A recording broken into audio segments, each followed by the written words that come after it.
and welcome to Unlock Your Soul with yours truly, Anto Neosoul.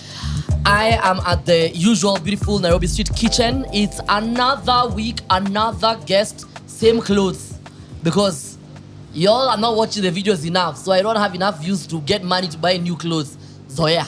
So I have a guest who's Kenya's #1 makeup artist. She has worked in commercials, she's done films, she's done short films, she's done music videos, whatever you can think of, print, all the stuff. I'm talking about the one and only, the legendary Fatu makeup artist, Fatuo Hassan. Ina Hassan Kole. Mafianta he. My Somali is becoming so good. Yes. I'm telling you, my Somali is just... Somali was a very beautiful language. Lakini, before we continue, are you Kenyan or are you Kenyan Somali or are you Somali Kenyan? Wow. Anto, first I'm Kenyan. Mm-hmm. But because there's no document inasema mimi ni Somali Kenyan. Mm-hmm. Kwa hivyo, I'm Somali, but I'm Kenyan. Yeah. Yes. The reason I'm asking that is because a lot of times, people, when it comes to Somalis, first, we don't say Kikuyus. Like, we do say Kikuyus, but in public, in tribal, people don't say, these Luos. We say, these Kenyans, and then now you describe who it is. Yes. Why do you feel what was so quick to... Ishi ilianza wapi ya kuita mtu mwenye ni Mkenya mwe Msomali? Where does it come from? Because I find it has a lot of ignorance. Inatoka wapi hii story? I don't know hii story imetoka wapi because Kenyans wanafaa kujua kuwa kuna Somali Kenyans who are born here. We're the 4th generation. Actually, for me, I always say I'm a 4th generation Kenyan. Yeah. Sijui nyumbani ingine. Nyumbani ni hapa. Ati ushago ingine mahali. Sina ushago ingine. Ushago ni Nairobi. Ni Kenya. Yani, unajua. But because I think also tumekuwa na... after war 1991 Somalis wamekuwa na war wakakuja kwa hivyo unapata mtu anakuambia sijawahi hakuna siku hata polisi ashaisema wewe Msomali wa Kenya they always say Somali akini address as a Somali as a foreigner ananiita tu Msomali kwa hivyo there's a documentary that Mohammed Ado alifanya I'm not yet Kenyan sometimes when I watch that documentary I felt like okay he has the same problem. Ana bado anakuwa branded as Somali. Hakuna mtu anasema wewe ni Msomali Mkenya, mimi ni Msomali kutoka side fulani. But at the end of the day tumezoea tumezoea wa Kenya. Tumezoea kusema mimi Msomali nakubali mimi ni Msomali. But also I think when people use it they have to be careful that they're not using it. You can say I have a Somali friend. That's different. But if someone is saying, this Somalis already inamaanisha kuna ignorance, kuna prejudice. Ame decide sasa wewe kuna venye nataka kuexplainia after your statement there is something bad negative they want to say. Exactly. Kwa hivyo that's how you feel. Ukiangalia kwa TikTok mtu anasema hawa wa Somali unasahau mimi ni Mkenya nimezaliwa hapa sina kwingine kwa kwenda kwa sababu ukisema mimi ni Msomali nikienda Mogadishu ndio mimi naona watu wanafanana na mimi wanafanana na wao tunaongea lugha lakini at the end au pia wananiambia sijui Somali sijui already Somali ujielewi amechani brand already anasema wewe ni Msomali Mkenya na Kenya nayo wananiita Msomali sasa tuko tu hapo so but also pia watu wanafaa wajue kuna difference ya Msomali na Mborana Mrendile you're not the same we are not the same way there's Kikuyu Meru and Embu you're not the same I think it's good for us to start off there tuko wa Somali kuna Garba kuna Rendile kuna Borana we all look alike but all of us tunaongea different but you're lying but you don't look alike nanya yako nywele kama hii yako kwa wa Somali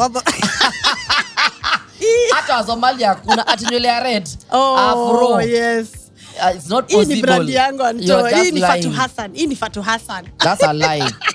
Sasa ndio hapa nataka kuchora hiyo nywele yako. Hii ni Fatu Hassan. That's a lie. So now let's start off venye wewe ulilelewa, venye you're growing up. I know because I know you personally. You're my sister.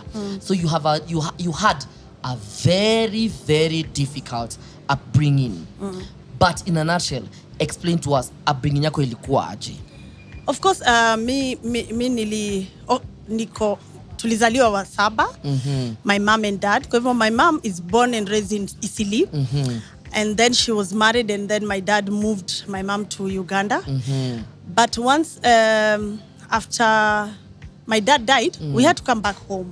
Because remember, we didn't know my dad's family. However, my mom's family took us. However, tukakuwa my aunt had to now share us different sisters' home. Of course, that's how you now,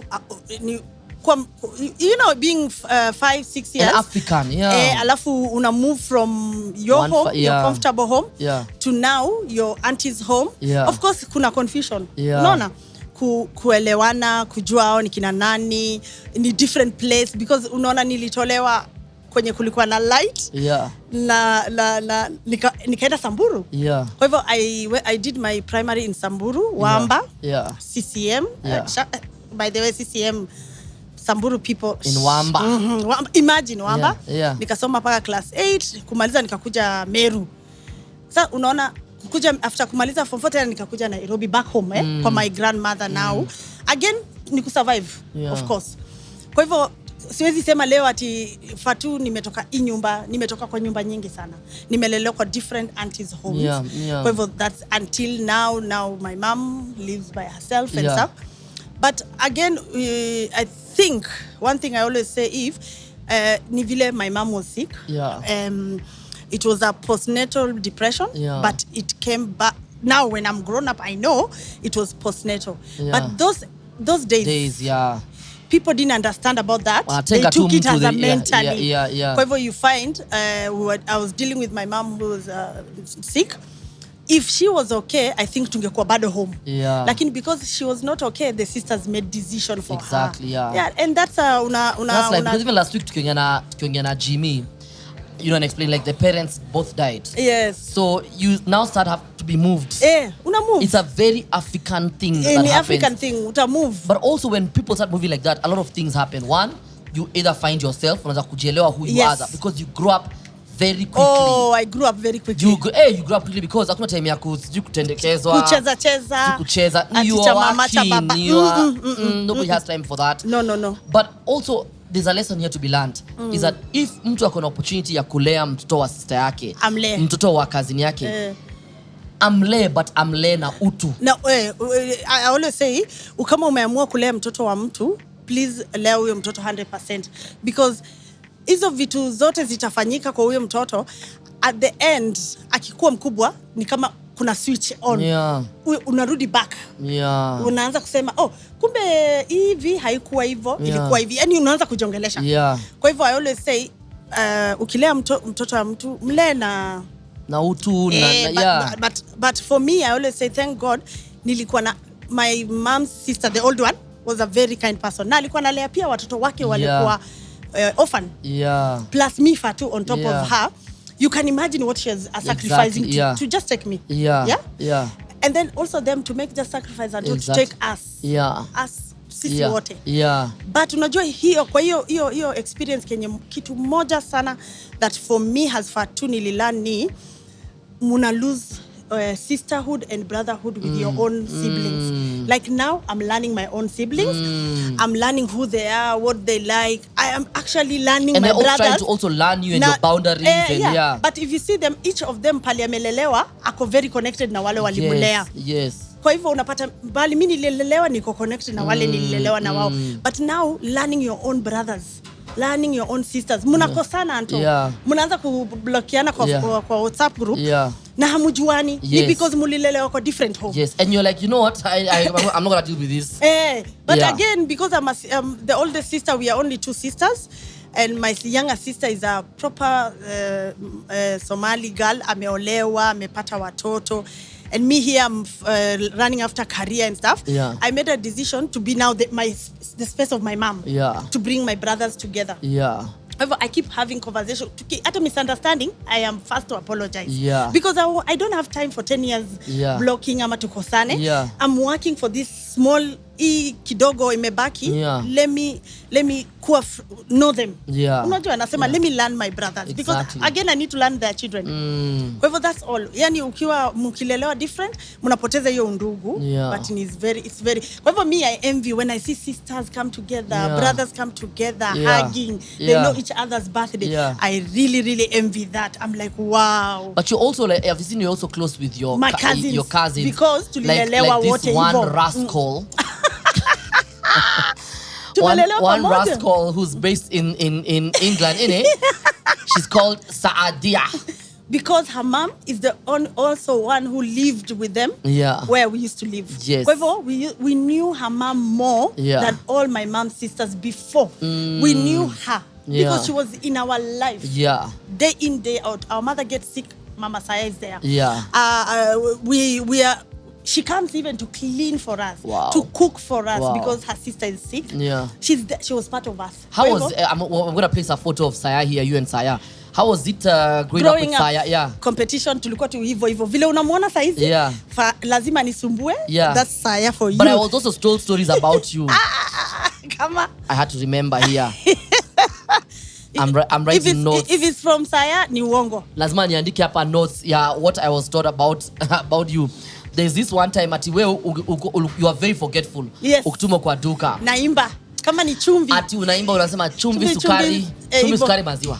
Chumvi sukari maziwa. Exactly. Chumvi sukari maziwa. And then Saya will have just hide alafu afanyie I forget. Nalia, napiga nduru. Kwa hivyo her mom used to remember, my auntie used to remember, say, nani ameongelesha Fatu? And that's all she used to do. But also you used to wear your shoes opposite. And I used to call it poko poko. At to a point where it looked ukivaa normal inaka abnormal. Yes.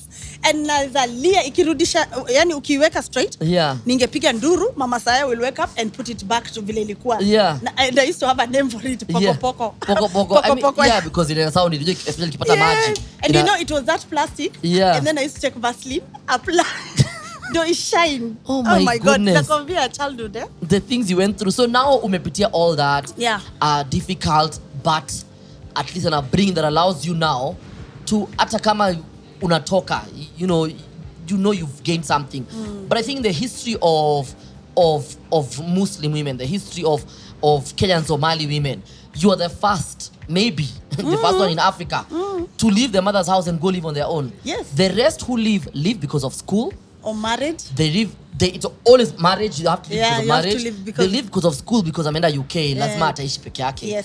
But anajulikana tu nijua ameenda shule. You left because you made a choice to leave home and go look for life for yourself. First, how has that been for your younger cousins, your nieces who've come after you? Ujaona kama maybe wamechukua tabia yako, wanasema me I want to be like Auntie Fatu, me I want to live on my own. Na unaona familia yako inakwambia umefungua mlango mbaya sana hii mlango. Exactly. Of course wako happy nikihama home, na nilihama home first of all nilipo join in industry alafu nikahama home. People don't know why nilihama home. Nilihama home kwa sababu nilikuwa nataka nijijue mwenyewe, because tulikuwa home, tunakula, tunalala, tunaamka, routine ni the same routine. Kwa hivyo for me nikasema kama nataka kujiendelesha as Fatu, na nilikuwa natafuta opportunity ya kusafiri pia ilikuwa. That's why Bufis iko. Inaitwa Bufis in Somali. Kwa hivyo nilikuwa daydreamer. Nilikuwa nataka kutoka tu Kenya niende, but opportunity haikuwa. Kwa hivyo wakati nilianza industry nikasema, oh my God, you know what? One thing I'll do, nikahama. Hiyo kuhama ikukuja easy because ilikuja na mambo mingi sana. Of course home wako believe kwa nini nilihama na nini. Oh my God. Walikuwa na believe ukihama unaenda kufanya tabia mbaya, unaenda kwa mkora, unakuwa fine. But ndio huyu mimi bado niko tu hapa. And then nilikuwa na imagine being a wardrobe mistress, being a makeup artist, special effect. Niko na vitu mingi sana. Where will you put in your mother? You know how home is. When you put your things, them they think that hii ni nini huyu yanaleta. Kwa hivyo hiyo space yangu ya kuwa creative in film ili support me kuhama. Also, people who work in film get picked up at home at 4 a.m. And they're dropped home at 3 or 1 a.m. Maybe you're gonna 2 1 day sleep and after back to the system. Your own family will be like, lady, what kind of job is this? Yeah, what exactly. kind of yeah. Kwa hivyo for me hiyo ndio ilikuwa na nina feel vizuri sana vile nilihama because imenipatia responsibility, imenipatia kujua who Fatu Hassan is, nimejijua and also nime go through healing and forgiving and all that. Yeah. Yes. That's quite an interesting journey. I mean, now you're a makeup artist. Now you're learning the art of makeup. Yeah. Who have you met? Who's mentoring you? Who's teaching you? Who's showing you the ropes of what it means to be a makeup artist? When I started, right? Yes. When I started, first of all, it was so funny. I was at home. We used to live in Juja Road. Yeah. Sasa, and I used to have a friend. Her name was Sarah Wanjiko Karuru. Sarah's sister, Linda Karuru, was a producer in Sounds and Pictures. However, for me, Sounds and Pictures and Level 1 are like because these are the people who believed in me. And Sarah called me one day and said, Fatu, you know you like putting things in order, like unapenda kupanga vitu sana. Yeah. Niko na commercial. Yeah. Ilikuwa ya commercial ya Tusker. Yeah. For 1 week. Mi sijui cinema, sijui nini ndio hiyo anasema, kuja unipigie pasi. And when I went to do that, nikam-ionia, nikapanga wardrobe, nikafanya kila kitu. And then the other side kulikuwa na tent ya makeup mbili. Moja ni Barbara Wanda na ingine ni Hassan Baruch the late. Na nimesimama nje wakaniuliza kama ninaweza wasaidia. Imagine nikaenda nikawasaidia kupanguza uso nini hivyo tu. But hii yote sielewi ni nini. Yeah. Anyway, after the shoot finish, Hassan na Barbara wakanipatia kadi, wakaniambia ukuje come we train you. And and the first thing I said, me I don't have money because I knew I didn't have money. Yeah, like musinitishe pesa nini. Yes, and Barbara was like, no, hataki pesa, but tumeona energy yako, tumeona how good you are, unasaidia. Yeah. Kwa hivyo, Anto nilikuwa natoka Juja Road, naenda Ngara, natoka Ngara, na mguu, napitia hapo Mudhithi. Hapo ndo Hassan alikuwa naishi. Napanguza viatu, naingia kwake. Nafanya training for 3 hours, 4 hours. Umetoka kwa vumbi. Kwa vumbi. Nastaki kumwambia sina transport, ama nastaki kumwambia anything. Yeah. Then nikitoka kwake, sasa nashika barabara. Barbara used to live in Hurlingham. Naenda paka tena Hurlingham. Wow. Nafanya another one. By 6:37, lazima nikuwe home. Kumbuka home, I understand kitu nafanya. Yes. Sasa lazima nikuwe home nipike dinner. And anyway, jani ilikuwa tu hivyo. One day, sasa Barbara akapata opportunity na akaolewa, akamove to South Africa. Hassan naye alikuwa bado kwa industry, wakanipatia kit kidogo na wakaniambia now after 4 years you're free to survive. You're free to survive. Kwa hivyo me I really always I say career yangu ni hao watu wawili. Yeah. Na pia wale wamenisaidia. Unajua sasa ile umeanza kit ikiwa ndogo. Yeah. My cousins wakisema, "Oh, tunakuja Kenya, tukuletee nini?" Nawaambia makeup. Tukulete viatu hapana makeup. Unaomba tu hiyo foundation moja, lipstick moja, ndio ujaze hiyo kit. Because again unaangalia hiyo kit unasema start to let down the mentors. Then Hassan passed on. When Hassan passed on, I got a phone call from Sheila Pivas, who owned Sounds and Pictures. Yeah. And you know the way I was there as just a trainee, and this now she's calling me as a makeup artist. And she called me and she said, Fatu, come to the office. When I went to the office, she's like, okay, let me see your kit. Do you have everything? I remember Sheila asked me, do you have a nail cutter, Fatu? And you remember? And I was like, yes, I have, because Marehemu Hassan taught me and Barbara how to even have a nail remover. Yeah, that makeup is not just it's not to make foundation. And, yeah. You have to make a product. And I remember Hassan used to say, make production work easy. Yeah. Don't make production work hard. Yeah. And iyo kitu may stick to me until today. That is the motto I work with. In any set I go knowing that lazima nikafanye set ikwe easy. Yeah. Kwa hivyo Sheila gave me an opportunity. Level 1 now, Maureen was there. And Maureen was the producer, and I remember the first day she looked at me and said, "Utaweza?" And I was like, "Ntaweza." Yeah. And it's so amazing how they just walini welcome Moses Nderitu. That time was the owner of the Sounds, Level 1. Na nikasema Moses is baba yetu. Yani alikuwa na anybody who was creative alikuwa na kuwa welcomed to these two productions. Yeah. And those days kama hauko unafanya kazi Sounds and Pictures na level 1, wewe si wa cinema, CV work. Kwa hivyo mi usema asante sana kwao, because walinipatia opportunity na wali believe in me. Yeah. So you've ended up doing this makeup ending up all the way to winning a Kisima award for best costume designer. For Kalasha. For Kalasha. Where is Kisima? Kisima is like many years ago. Yes. A Kalasha for best costume designer. And all these years, lakini, Kisima for the longest time, hawajakuwa wakika ile Kalasha. Why am I saying Kisima? I don't know. Kind of age nazeekea wapi hapa. Kalasha for the longest time. Awaeki maneno ya makeup artist. Yes. Costume designer. Yes. Na mimi nakumbuka the last time nilienda. Props, hizo. Nilipiga kelele nikaongea about it. Na nakumbuka hiyo wakati tulikuwa tuna Subira. Yeah.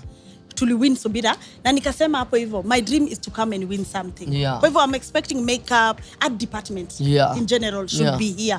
Do you feel like in the industry in is very important but tunatitiwa kama like stepchildren? Yeah. Yes.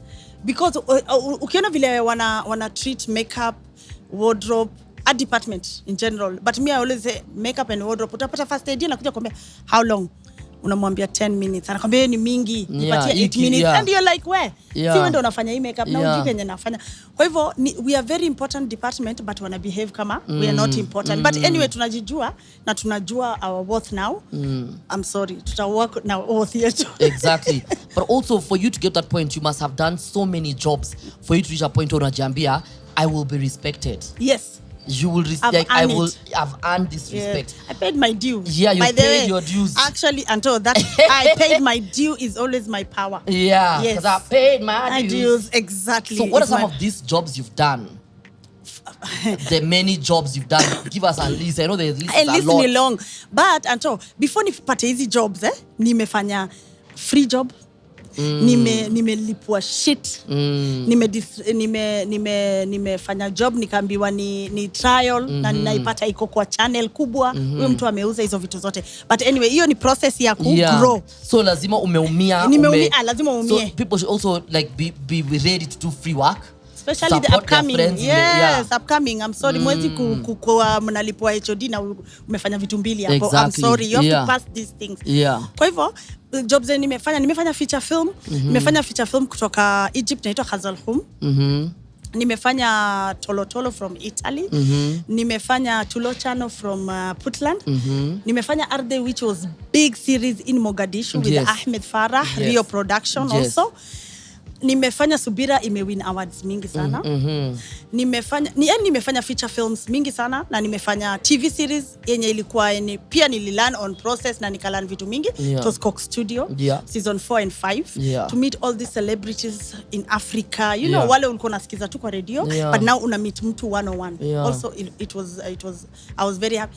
And the baby that mimi I always say bila hiyo ground kama sikuanza hapo pia out kwa series it was Olizon production. Olizon ilikuwa series. Nakumbuka Alison aliniulizanga question akaniambia unajua kufanya continuity ya series nikamwambia clear nilikuwa tu very open na yeye. Lakini nikamwambia ninajua kusoma script, kununua wardrobe, characters kuweka pamoja but hiyo continuity ndo sijui. And I remember wakati tulifanya series sasa nikanunua wardrobe nikafanya kila kitu tukaenda kwa set kwa Nginyo karaoke kwa set. Alison alikuja na akanionyesha akanipangia akaniambia hivi ndio inapangwa na akanionyesha hisi nikalearn something. Siri also ilikuwa vitu nimelearn mingi sana na nasema asante sana kwa Alison Giboni. Because I was in Siri, you acted like my house help. Nilikuwa house help wenu anyway na kitu kingine pia Alison alikuwa nimelearn kutoka kwake ni ukiwa crew on set you're just not a makeup artist. You're a crew on set. You're part of the story. You're part of the story. Ukiona mtu another department ilikona wana need help, give them a hand. Ndio set iendelee. Kwa hivyo I've learned something also from her and I really appreciate na professionalism. Kama kuna professionalism tulifundishwa ni Alison Gibuni alitufundisha. So after all this and after the awards and after doing all these things, I mean, I still want to go back to the fact that people think makeup one is a very easy industry. Yes. And there are so many people who think, for example, that they can be makeup artists. They can make up today and become a makeup artist. Go on TikTok and just, you know, do whatever. And I'm gonna bring I want my phone, and we're gonna put this clip online so people can actually see what we're looking at here. Okay. So, I sent you this video, Juicy, and we're gonna look at a video of the president getting makeup. Getting his makeup done by some lady. Yeah, some lady.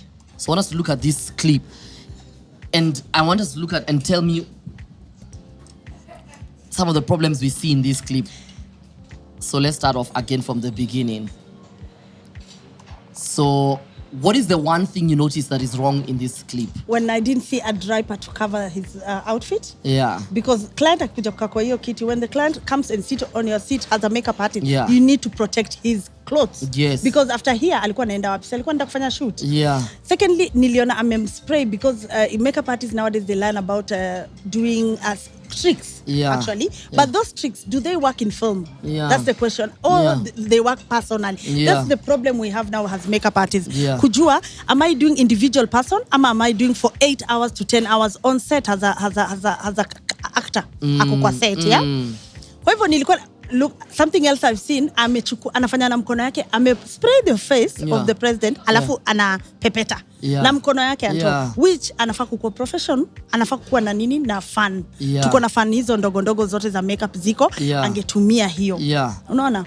Was she even using the right foundation? For me, I was thinking, you see, he's a man. Yeah. Our president has the best skin. Yeah. Yeah. All he needs is shine control. Yeah. And that's it. For his nose or cheekbones, yes, you know we are. Na kipara yake. Yeah, because you know we are. Yes. East African, so he has. And that's why I always, until when you see a man has a bit of blemishes, yeah, unaweza eka powder ama concealer. And if it change anything, but I change blemish, but hataki kuchange. Yeah. Exactly. Sometimes you can find a client akona mark, yeah, na nakwambia hiyo mark inamremind something. Kwa hivyo acha ika hivyo. Kwa hivyo I always say shine control is the best for men. Yeah. It gives you matification and that's it. Wachani kucomplicate vitu mingi kwa wanaume. But also even for her as a makeup artist, I mean, I don't know if it's excitement or maybe whatever. Excitement, na alikuwa nataka kuwa aonekane akiwa professional, but it's okay. Yeah, but the problem is that now people, when they see this, they think wanadhania it's okay to do that. It's not, and they think it's okay for everybody. It's not okay. It's okay for everybody to actually be, or it's easy for everybody, I beg your pardon, to be a makeup artist. And that's why I always say when I train people to be a makeup artist, the first thing to start how you as a makeup artist unajipresent kwa client. Yeah. And then second one ni nini umebeba. Kuna vitu you need to do. Yeah. And very simple. I always say before the corona tulikuwa tunatumia sanitizer sisi makeup artists because unaenda kushika uso ya mtu. Again, hygiene yako. Yeah. Lazima unukie vizuri, uko na deodorant, uko na perfume mzuri, uko na hygiene yako ya mdomo pia ni mzuri kwa sababu kumbuka sisi ndio tunakuja close hivi kwa client, yeah, as a makeup artist. Yeah. Yeah?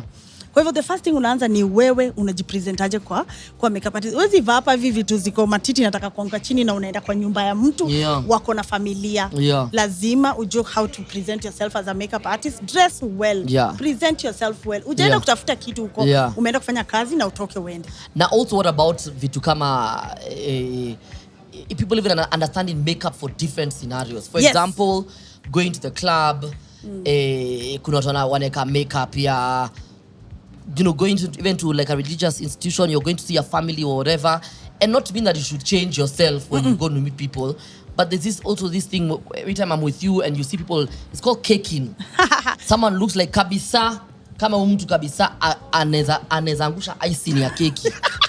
Baking. Hey, wanna bake. Yo, it's called baking, yeah. And that's why I always say when someone ananiona alafu ananiambia, oh, you're a makeup artist, I always say I'm a creative makeup artist. Yes. My work is to read the script and give the look and the dream that the script writer had. Unaona? Kuja hii side ingine ya normal makeup. Ukipita 25, achana na hizi makala. Achana na colors za eyeshadow na hizi upuzi mnaeka kwa macho. The minimal you do your makeup, naturally you go with your makeup, you look glam. Yeah. But sijui nani aliwaambia lazima ubake. And East Africa, Mungu alitupatia high cheekbones, alitupatia very good nose. Mimi sijui nini mnangangana na baking. Unaona mtu anakaa kama ghost. Yeah, anakaa kama mtu ameshtuka. Ukifanya huwa mjamaa anaangusha. Na kitu kingine ni product, kununua product. When they buy fake product. Yeah. Fake product imejaa Anto in this town. When you, please love your face. Yeah. Invest in that makeup. When you buy, kuna makeup, I'll say, kuna makeup yenye inaweza kukuumiza mfuko. Yeah. Maybelline, Revlon, Milani wako huko. Unaweza tumia hizo product na si expensive but ni very nice, natural. But utapata mtu end up anaenda kununua Mac fake huko the boys. Or Fenty fake. Hata Imani iko huko chini. Hata Rihanna alitoa Fenty jana. Kesho iko the boys. Tuko naye the boys. Iko. Kwa hivyo ni kupenda and then the more you know how to put that makeup, because unajua sasa squeezy client wanakuambia nini? Me I know how to do my makeup, naambia okay. But huyu client anakuambia najua hivyo ni kwa sababu ameenda kuchukua picha ya Beyonce. Anataka kukabia aje. How? Kwa hivyo please patieni chance makeup artist au ndo creative au ndo wanajua. Ukikujia makeup artist, patia makeup artist akufanyie makeup and then baadaye mwambie unajua napenda lipstick ya red, napenda lipstick fulani ama ningependa eyebrows yangu ikuwe hivi. Hiyo ni sawa client akikwambia. But client anakujudge immediately vile umekuja anaanza kuintimidate huyo. Roho inakufa kwa sababu wewe ni creative. Roho yako tu inaisha. Unasema but again ama mtu anakuambia si ni powder tu. Kwanza the word pawns mimi sijui ilitoka wapi. Unasikia mtu anakuambia si ni pawns tu na mbona unanichaje a lot of money. Niweke ni pake pawns. Unashaka pawns ni nini? Ni pawns ni nini? It's powder not pawns. Exactly. Kwa hivyo kuna hiyo respect jamani. Creative being a makeup artist also is a job. Also mtu amejitolea, kununua hizo vitu pia si cheap. Yeah?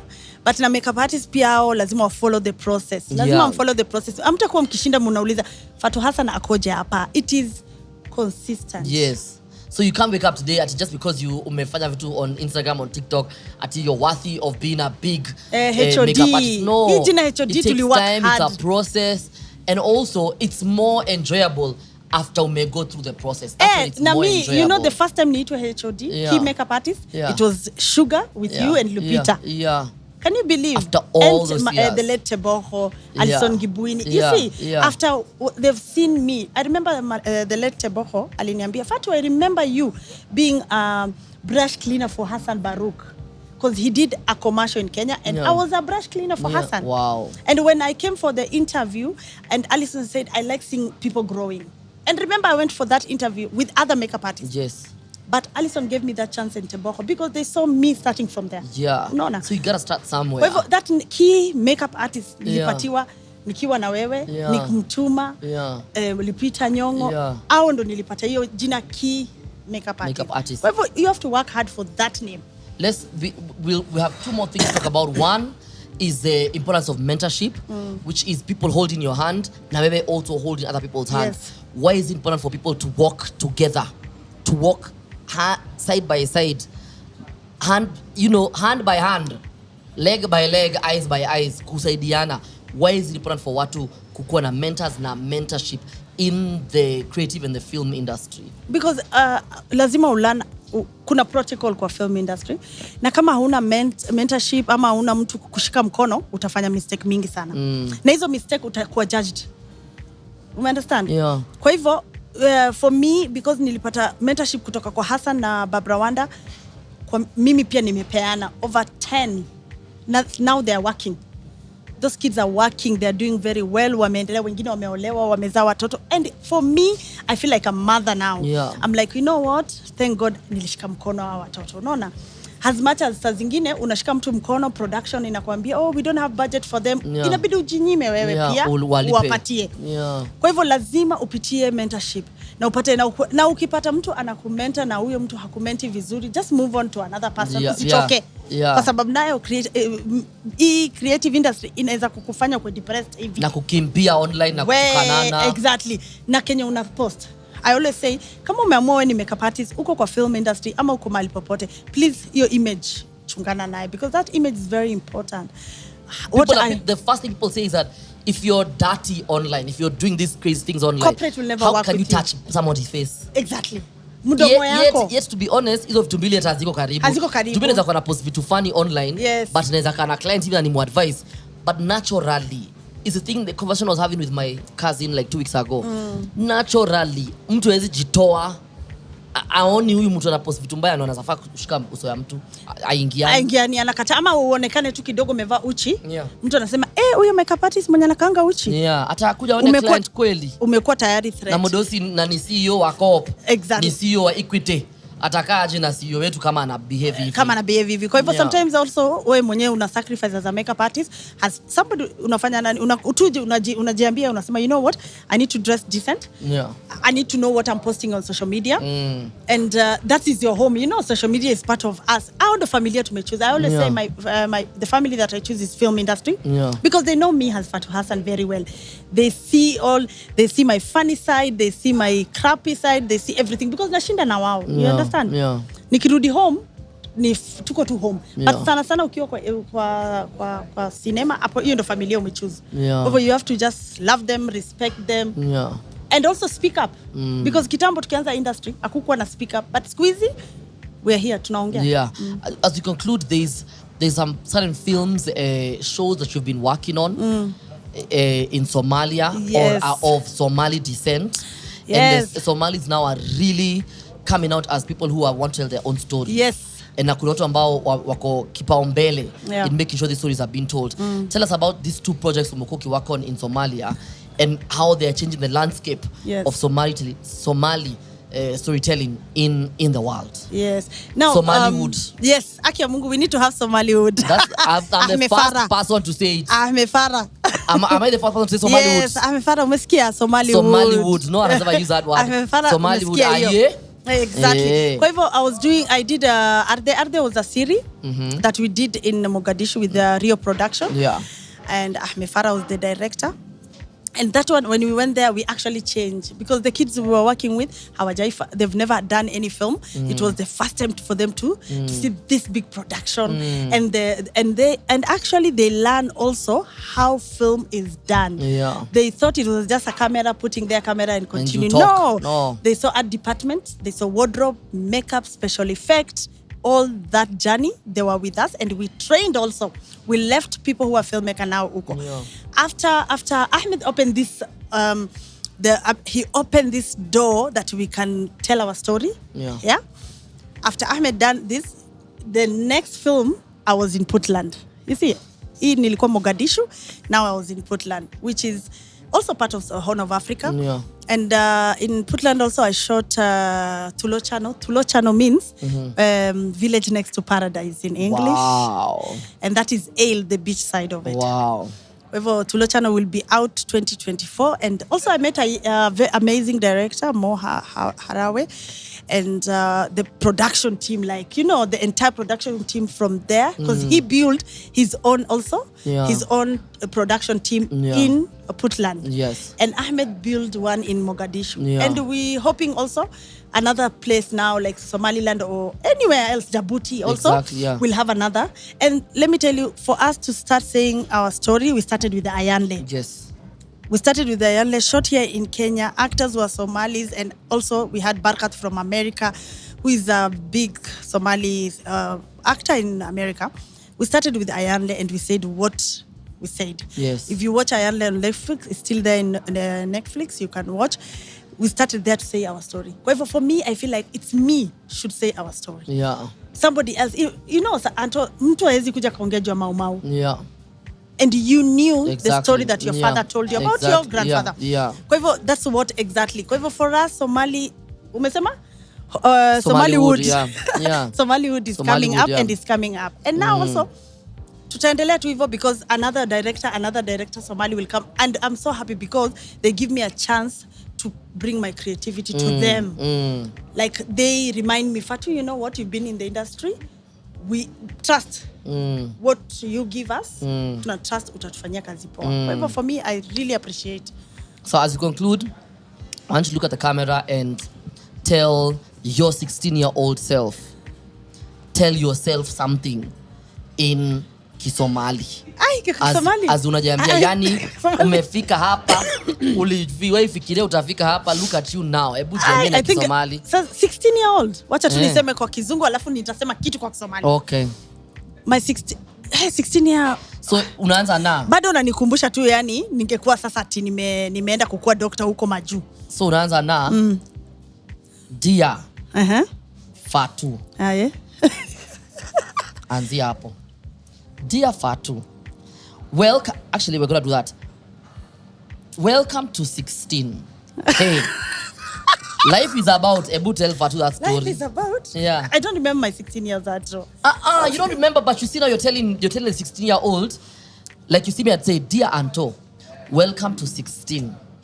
You are about to be reminded that you're too loud, you're too, you're not right, you don't come from the right family, you are not enough. Okay. But let me tell you, step on their necks every opportunity you get. Because they owe you nothing and you owe them nothing. So step on them, Anto Neosoul. Nothing will stop you from being the best that you can be. Yes. So tell yourself what you now learned after 16 years. It's dear Fatu. I know no one believed you will be who you are today. And mental health is real. You just love anyone, family member or your brothers or sisters, your mother, anybody. Mental health is real. And nothing should... You can be whoever you want to be. You can be the best. You can sit in tables that people have never even sit with those guys. You can eat anywhere you want and you can be whoever you want to be. No one should stop you. No one should tell you nothing. Like, just fly, go in. Don't be scared. Actually, don't be scared. Yes. Yeah, go in every room.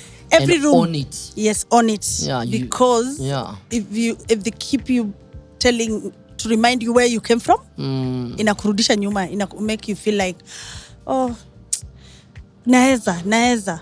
You see a building and you're like, can I afford to be in that building? Yes, you can. Yeah. Yes, you can. Yeah. Yes, you can. It doesn't matter where you came from, how your whatever happened back there, just the light is yours. I love it. Open that door and enjoy your light. There's always light at the end of the tunnel, and that's what Fatu's story is all about. But also a lot of times there's always light around you. So be the light that you are sort of seeking for. Because before you get to the end of the tunnel, I mean, you never know. Maybe Kenya Power will just say, no, there's no lights here. Where are you going? Why are you running? Why are you running? By the way, guys, speaking of which, there's this before we end Fatu's, have you seen this meme? No, not this meme, this GIF of this African lady doing this.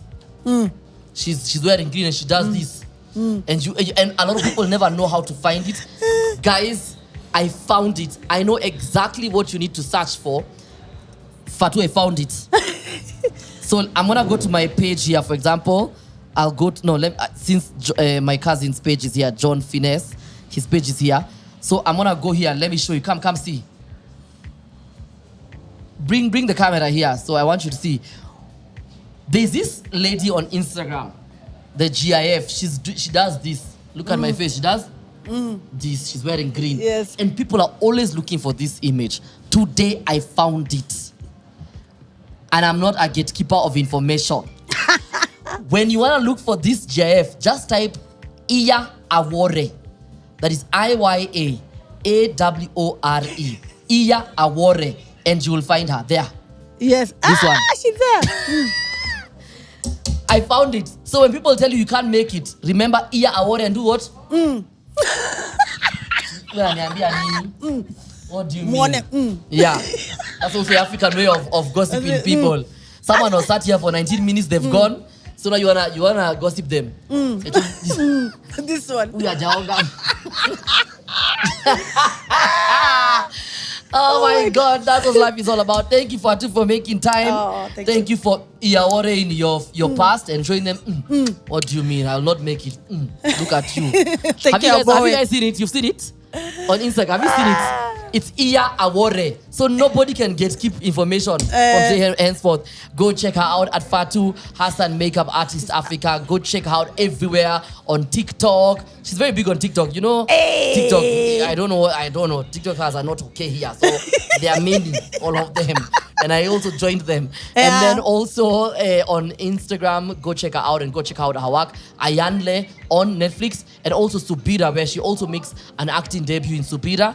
And Siri coming soon on Netflix. You'll see her acting one time as my house help. Imagine. In Siri. Can you believe it?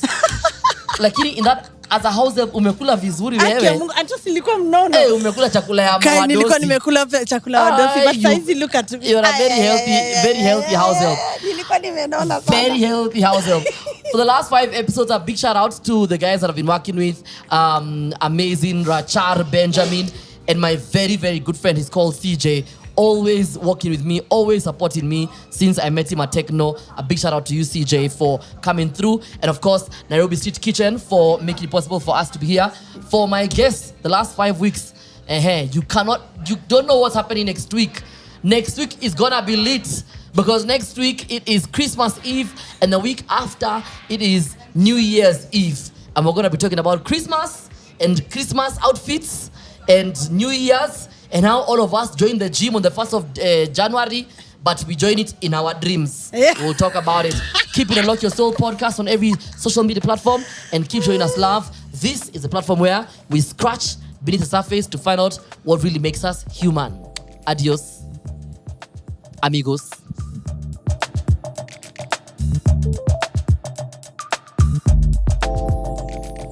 Thank you for choosing Unlock Your Soul podcast, where it helps you to grow and, of course, unlock your soul. I hope you learned something new, something bright, something great today, and that you can also share this podcast with each and every single person that you know.